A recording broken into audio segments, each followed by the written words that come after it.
twongeye turatomboye bana b'Imana kuba tugiye guhura na Nyagasani kuri buri munsi kugira ngo dukize ku mpuhwe ze ku izina ry'Imana Data na Mwana na Roho Mutagatifu. Amen. Amahoro bana b'Imana, ni muhumure. Imana iradukunda, ije kudukiza kuri iki cyumweru cya 12 mu byumweru bisanzwe, tariki 7 Nyakanga 2024. Ng'amasomo agiye kuduhuza n'Imana. Isomo rya mbere ndi mu gitabo cy'umuhanuzi Ezekiyeli, umutwe wa 2 umurongo wa 2 kugeza ku wa 5. Ijwi numvaga rikivuga, umwuka unyinjiramo, utuma mpagarara maze numva uwamvugishaga. Arambwira ati, mwana w'umuntu, ngutumye ku Bayisiraheli, kuri ibyo birara byanyigometseho, bo n'abasokuruza babo banyigometseho kugeza uyu munsi. Ubwo rubyaro rufite umutwe ukomeye n'umutima unangiye.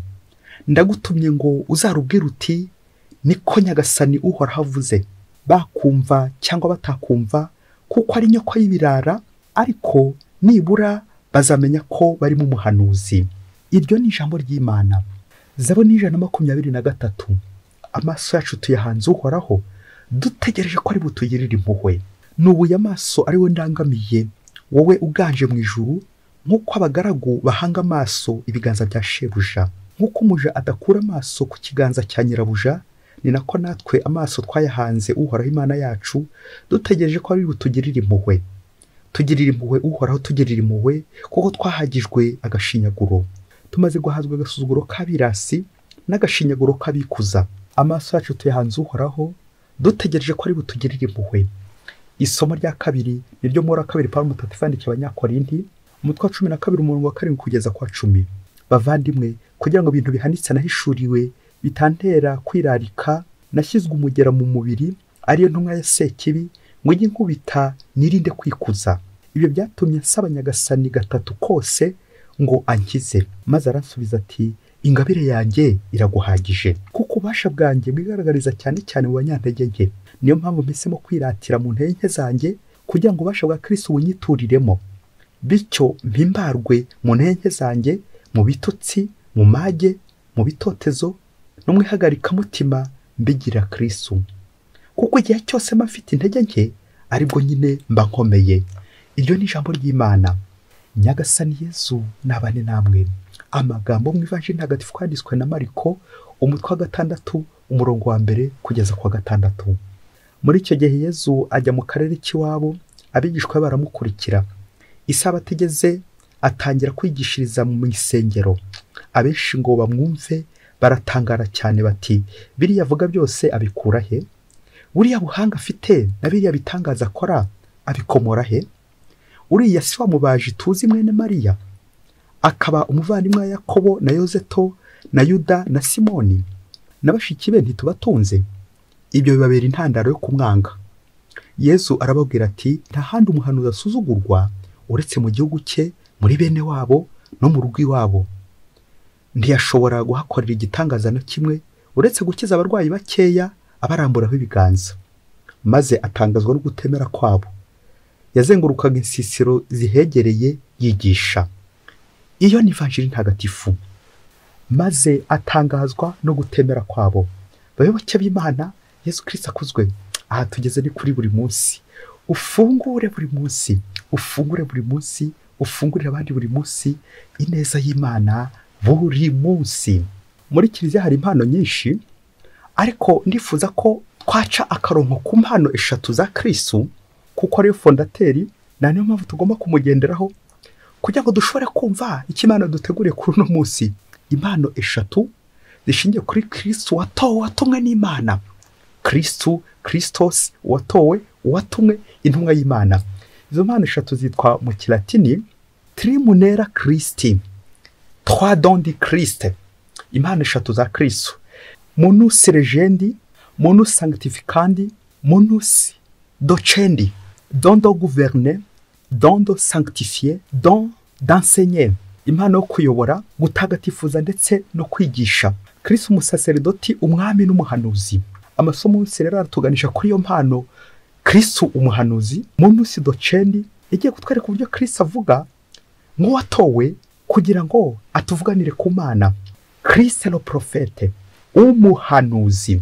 muri ibinyejana byacu iyo bavuze umuhanuzi duhita twumva umuntu ugiye kuduhanurira ibizaza, agatubwira uburyo abakobwa bazabona abagabo bakabona abasore beza kandi benshi, akajya kuduhanurira uburyo ugiye gukira ukamererwa neza. Uwo bamwita umuhanuzi.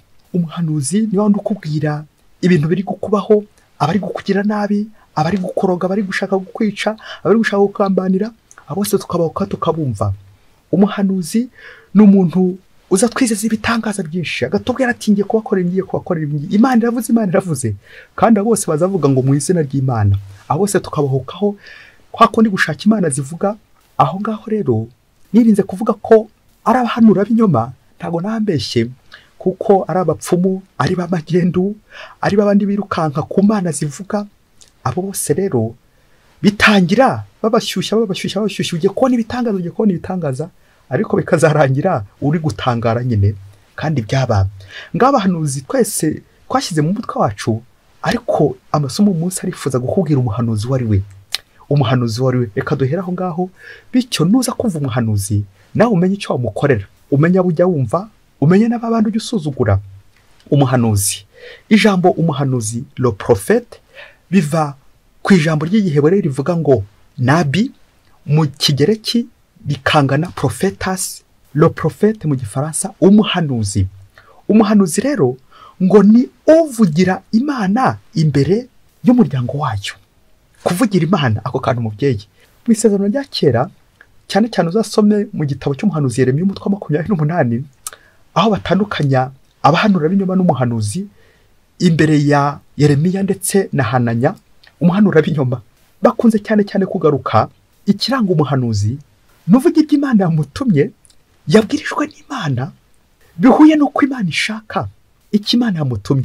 Ariko cyane cyane icya kabiri nuko agomba kuvuga ibintu by'ukuri, la vérité. Kandi nkuko tubizi ukuri ni kumwe, ukuri ni Yezu, na Yezu nawe araturanye uburyo twamenya umuhanuzi w'ukuri wari we. Muri Matayo 7:16 muzabamenyera ku mbuto bera. Amen. Abo n'abakibona abahanuzi. Umuhanuzi rero nuwakiriye ijambo ry'Imana, inspiration, la révélation, akakira amagambo y'Imana, akavuga iby'ukuri, ibyo avuze bikaba, kubera ko aba ari Imana nyine imutumye. Amasomo rero aradufasha, turaza kubona ibyiciro by'abantu babiri, bamwe bakira abahanuzi b'Imana, abandi batabakira. Abo bapinga, abo basuzugura, Nyagasani rifuza utubwira ko tuba tumusuzugura, dore ko usuzuguye intumwa abasuzuguye n'uwayitumye.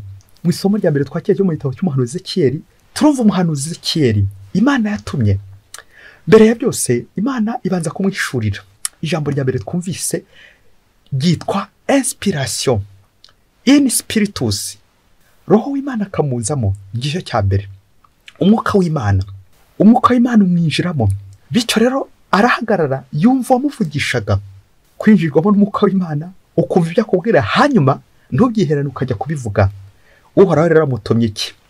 Amutumye ku muryango wayo, unangiye, ufite ijosi rishingaraye. Ubwo Uhoraho awugereranya n'ibirara. Genda ubwirire biriya birara. Iryo jambo birara biragaragara ko Imana ishavuye, ibabaye, ishavuzwa n'ibyaha by'umuryango wayo. Imana iramutse ikubwiye amagambo, wabigenza ute? Wasubira muri kiliziya? Niba wajijishaga, wasubirayo?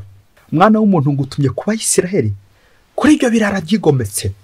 Amen. Iryo jambo mubyeyi urimo nanjye ndimo, aho tuba ibirara tukararuka, ingeso mbi ziturarura, ibyaha dukora bikabaza Imana, none twabaye ibirara. Ariko nibura bazamenye ko umuhanuzi ageze gute, umuhanuzi abarimo. Nubwo batakumva umuhanuzi Ezekiyeli, ariko icy'ingenzi nuko agomba kuvuga. Umuhanuzi nuvuga ukuri kw'Imana, bamwumva batamwumva, ariko icy'ingenzi nuko umenya ko umuhanuzi abarimo. Ngiki cy'Imana ishaka gutubwira no munsi. Imana iravuga ko utumva ntago ari ko Imana idahari, ahubwo nuko wowe wanze kumva. Na wundi abahanuzi Imana bahari ni benshi. Imana igira uburyo itubwire dukebura, icyawe nanjye nuko dutumva. Hasigara guca bugufi nguko mu mbyaza baradushishikariza, nuko natwe tukarangamira Uhoraho kugira ngo tubabarire, adukuremo burara, adukuremo kwigomeka, adukumurangamira by'ukuri. Amaso yacu tuyahanze Uhoraho kugeza igihe ari butugirire impuhwe. Mu isomo rya kabiri naryo turakira Paulo mutagatifu utubwira uburyo tugomba kwakira ijambo ry'Imana nk'abanyantege nke. ubwo we atubwira ati nahishuriwe la revelation, ngo kugira ngo ibintu nahishuriwe bitantera kwirarika, nashyizwe umugera mu mubiri ariyo ntwaro ya sekibi kugira ngo njye nkubita nirinde kwikuza. Paulo mutagatifu arazirikana intege nke, akazirikana ko nubwo afite amabanga y'Imana atwaye mu tubindi tumeneka ubusa, za ngabire za mpano, iyo mpano y'ubuhanuzi ayitwaye mu kabindi kameneka ubusa. Rero akumva icyakishingikiza Kristo, kuko rero kwese dukuraho ibyo byose nk'abakristo, natwe tugira uruhare ku busaserdoti, ubuhanuzi n'ubwami bya Kristo mu isakramentu ry'abatisimu. Ngiyo ya mpano n'ubundi ragarutse y'ubuhanuzi wishurirwa amabanga y'Imana, ariko ntiwirare kuko uri umunyantege nke nanjye n'umunyantege nke, twishingikize Kristo. Ubwo ni bwo butumwa bwa Paulo nk'umunyantege nke wese, ngo kuko igihe cyose mafite intege nke nibwo mba nkomeye. Akomejwe n'iki? Akomejwe na Kristo umutera imbaraga. Nshobozwa byose na Kristo untera imbaraga. Ivanjiri y'uyu munsi iratwereka Yezu umuhanuzi usuzugurwa, upingwa, wagiye mu gihugu cye agiye kubigisha, wa murimo agiye kuwukora, kwamamaza inkuru nziza. Ivanjiri ukiza abantu, ageza abakene ku nkuru nziza, ariko ikigaragara aho mu gihugu cye baraza kumusuzugura, ngo nta handi umuhanuzi asuzugurwa uretse mu gihugu cye, muri bene wabo. Ngiye bitubayeho. Ese bene wabo Yezu ni bande? Bene wabo Yezu ntabwo gusa ari Abayisiraheli, ntabwo gusa ari Kafarnawumu, ntabwo gusa ari Abanyanazareti, ahubwo wowe nanjye duhinduka mwe wabo wa Yezu igihe twamuhawe mu ijambo rye, muri Ukarisiya. Natwe duhinduka nka Yezu. Nari umuhanga yavugaga ati l'homme devient ce qu'il mange. Uwo ni Fairback wabivugaga. Umuntu ahinduka icyo yariye. Nawe rero iyo wahawe Kristo uhinduka Kristo, uhinduka undi Kristo, alter Christus, undi Kristo. Undi Kristo rero nuko mba namuhawe. Nawe igihe wongeye kujya mu ngeso mbi, kuvangira Kristo, nawe uri kumuhinyura nka bene wabo b'Abayisiraheli, nka bene w'Abanyanazareti. Igihe cyose uri kumuvangira, igihe cyose ibikorwa byawe biri guhinyura Kristo, nawe uri kumuvangira, ukajya kumuhabwa, uhinduka nka we. Ariko ukongera nanone wa munwa wamwakiriye, bya biganza byamwakiriye bikaza kurangira biri gukorakora. Ibiganza byakoze kuri Yezu ntibikorakora. Ngubwo ubuhanuzi, ngo Yezu umuhanuzi utubwira ariko ntitumwakire, agatuburira ariko ntitumwakire.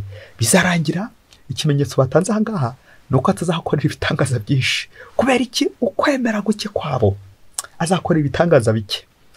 Iyo abantu batemera, ntibemera ububasha bw'Imana, ibitangaza birushaho kuba bikeya. Yezu ntiyigaragaza aho ngaho, kuko amabanga y'Imana ahishurirwa abemera. Niba utemera rero urahombye, urahombye, urahombye. Yezu ukuburira, ukubuza gukora nabi. Amasomo adufashe kongera kureba abahanuzi dukurikiye. Wasanga ari babandi batubwira ibizatubaho byiza, bakaduhanura ibintu by'amahoro, uburyo tuzamererwa neza. Babandi bose dukurikiye tugakurikiza, babategetsi bakomeye, babanyamafaranga bakomeye, babandi baduha umugati, akaba dukurikiye tukabemera. Ariko Yezu atubwira ukuri, ijambo ry'Imana, tukamuhungeta, tukamusuzugura, tukamucira ishyanga, tukamwirukana. Yezu arababara igihe cyose aje atuburira, ariko twebwe ntitumwumve. Ni kangahe Yezu yaje kuburira ariko ntiwamwumva? Hari imvugo igira iti ihene y'inkonkobotsi aho gukurikira umushumba mwiza uyigaburira ubwatsi butoshye, hari igihe hitiramo kwikurikira umucanshuro, umucoma uza kwicomora nyine. Kandi byaba, ese wowe ukurikiye abahanuzi b'ibinyoma cyangwa ukurikiye umuhanuzi w'ukuri Yezu Kristo? Ibaze nanjye nibaze. Mubyeyi, muri aka kanya ndifuza ko twakorana umwitozo ubari inshuro Kristo nawe akuburira muri uno mwitozo. Ngo umunsi umwe hirya kure cyane muri Afurika, ngo higeze haba konji, ngo hari ku munsi mukuru. Nuko ngo umugabo w'umuganga aza guhana randevu n'undi mugore bagombaga kujya kuryoshya muri hoteli ikomeye. Ubwo urumva uwo mugabo yagombaga kuba acitse umugore we, uriya mugore nawe yagombaga kuba acitse nyine umugabo we, bakajya kuryoshya nk'abagiye kuruhuka. Nuko aragenda ajya kubikuza amafaranga kuri banki kugira ngo baze kuryoshyamo. Ngo abikuza amadolari 1000. Ngo ageze mu nzira, impumyi iramusaba ati wampaye. Wa mugabo areba hirya areba hino, asanga nahereza aho yampumye ya madolari 1000 ari buze gucikamo ubundi ntibiza kugenda neza nko yabiteganyije aza kuryoshya na wa mugore. Ubwo barayisezera abwira ati ntacyo mfite, arigendera. Ageze imbere dore ko yaratwaye agakapu gapfiningiye, ubwo ibisambo n'iyegera biba byamubonye byabirara inyokombi bya bindi byigometse umuhanuzi Ezekiyeli yatubwiye, nuko biramucyucyura biramwiba kagakapu biragatwara. Ya madolari abaragiye, asubiye kuri banki asanga barafunze kuko agomba kubikuza ndi. Nuko afata umugambi uko agiye kujyana ka sheke akariko abajyana muri sorti nawo mugore. Nuko ageze mu rugo iwe ahamagara wa mugore kugira ngo biriranwe aho ngaho nyine muri urwo rugo iwe. Mu gihe amaze kumuhamagara bagiye gutangira kuganira, ntumbaze urimo baza kuganiramo, ako kanya ngo telefoni birasonye, ngo ku kazi baramuhamagaye kuko ari dogiteri uvura abantu, ati ngwino utabare hari abarwayi barembye kandi nta wundi wabashobora usibye wowe. Wa mugabo kubera ko bari bagiye gutangira ikiganiro na wa mugore cyo ku munsi mukuru, ako kanya telefone ahita y'urwara arayifunga hata atongera kugira umuhamagara. Amaze kuyifunga kwa muganga bamuhamagara bakamubura, nibwo rero bashakisha umugore ahantu yari yagiye ku kazi, ati nyaboneka genda dushakire umugabo wawe kugira ngo azadutabare avura abarwayi kuko bararembye. Ubwo yibwiraga ati ni ku munsi mukuru ni konje ntabwo ngera mu ivuriro. Ubwo murumva impamvu zikuye umugore ku kazi, aje no kumureba mu rugo kuko wamutumyeho.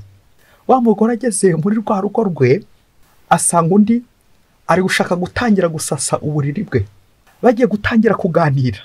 Nuko wa mugabo arirwaza kugira ngo umugore abone ko yarwaye yarembye, ko aricyo cyazanye wa wundi mugore kugira ngo amutabare. Nuko umugore aramubwira ati none se nkujyane kwa muganga bakuvure? Wa muganga aramubwira ati nta muganga uri hariya wanshobora, ejo nibwo nzivuza ko hazaza undi dogiteri undusha niwe ushobora kumvura. Aragenda amaze gusoza ubutumwa, wa mugore arigendera yisubira ku kazi, asiga wa mugabo aho ngaho arwaye. Nuko wa mugabo abonye wa mugore we asubiye ku kazi, ahamagara wa mugore bari bagiye gusohokana. Nuko bagiye gutangira kuganira ku buryo bukaze, bagiye kumva bumva ku rugi hari uri gukomanga. Neza wa mugabo arabihirwa ajya gukingura n'umujinya mwinshi. Agezeyo asanga ari umwana w'ifura wagarutse ku ishuri kubera ko yarwaye arembye. Nuko wa mugabo yibaza uburyo agiye kureka ikiganiro afitanye na wa mugore n'uburyo agiye gutigiha atwara umwana kwa muganga. Urumva kwa muganga bamubwiye niba mubona no mu burwayi bwe ntigeze ajya kwa muganga, none n'umwana agiye kujyana kwa muganga, ejo nibwo nzakujyana kwa muganga. Ubwo wa mwana aguma ngaho nyine ku buriri arembye. Wa mugabo abonye bikomeje kuba kavuyo, bose bari kugenda bamusagarira, ari kwa muganga bari kumusagarira, ari umugore yamusagariye, ari umwana ari kumusagarira, ari bisambo byamusagariye, hose bagiye bamusagarira. Afata icyemezo abwira wa mugore wa undi bari kuri randevu ati ubu rero reka dusohokere iwawe, niho tuza kubona umutekano usesuye, niho tuza kubona ubwisanzure busesuye, ubundi twisanzure. Naho hano iwanjye biri gucika, bari gutubuza ubwisanzure. Nuko bakivuga ibyo babageze kuri wa mugore, dore ko iwe ntabari bahari we. Nuko ikiganiro kiba kiratangiye. Bishoboke ko umugabo wo muri urugo yaje guhumurirwa cyangwa aza gukurura amakuru, bishoboke ko par inspiration, bishoboke ko mvise hari igitagenda. Nuko ariruka agiwe, ageze iwe arakomanga, asanga abandi batangiye ikiganiro kimbitse mu ababyeyi mwe. Hari ibyo ndashaka guhishura hafi aha ngaha, hato hataza kuba hari abana bari gutwumviriza. Ikiganiro umugabo wo muri urugo basanga bari mu kiganiro. Nuko abwira wa mugabo w'umuganga wari wasohokanye umugore we mu rugo rwe ati ibintu ni bibiri, urahitamo ngo ushyire hanze cyangwa nonaha unkwera umugore kandi uramukwa inka 12 zose, ndetse n'uburi bwanjye utesheje agaciro uranshakira ubundi.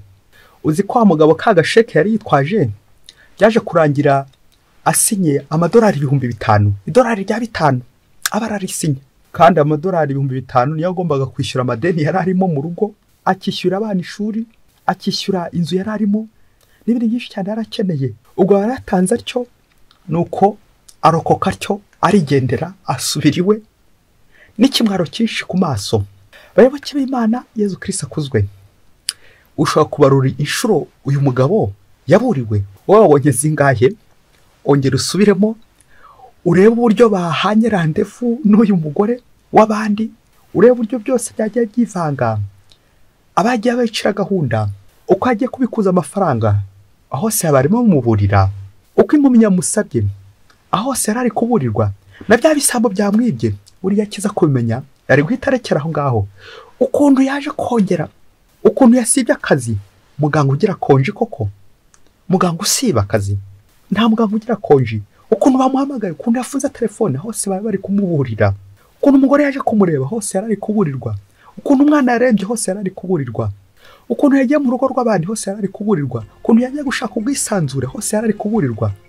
Akisanzura uko yakisanzuye, birangira nyine asandaye. Uyu mugabo yaburiwe kangahe?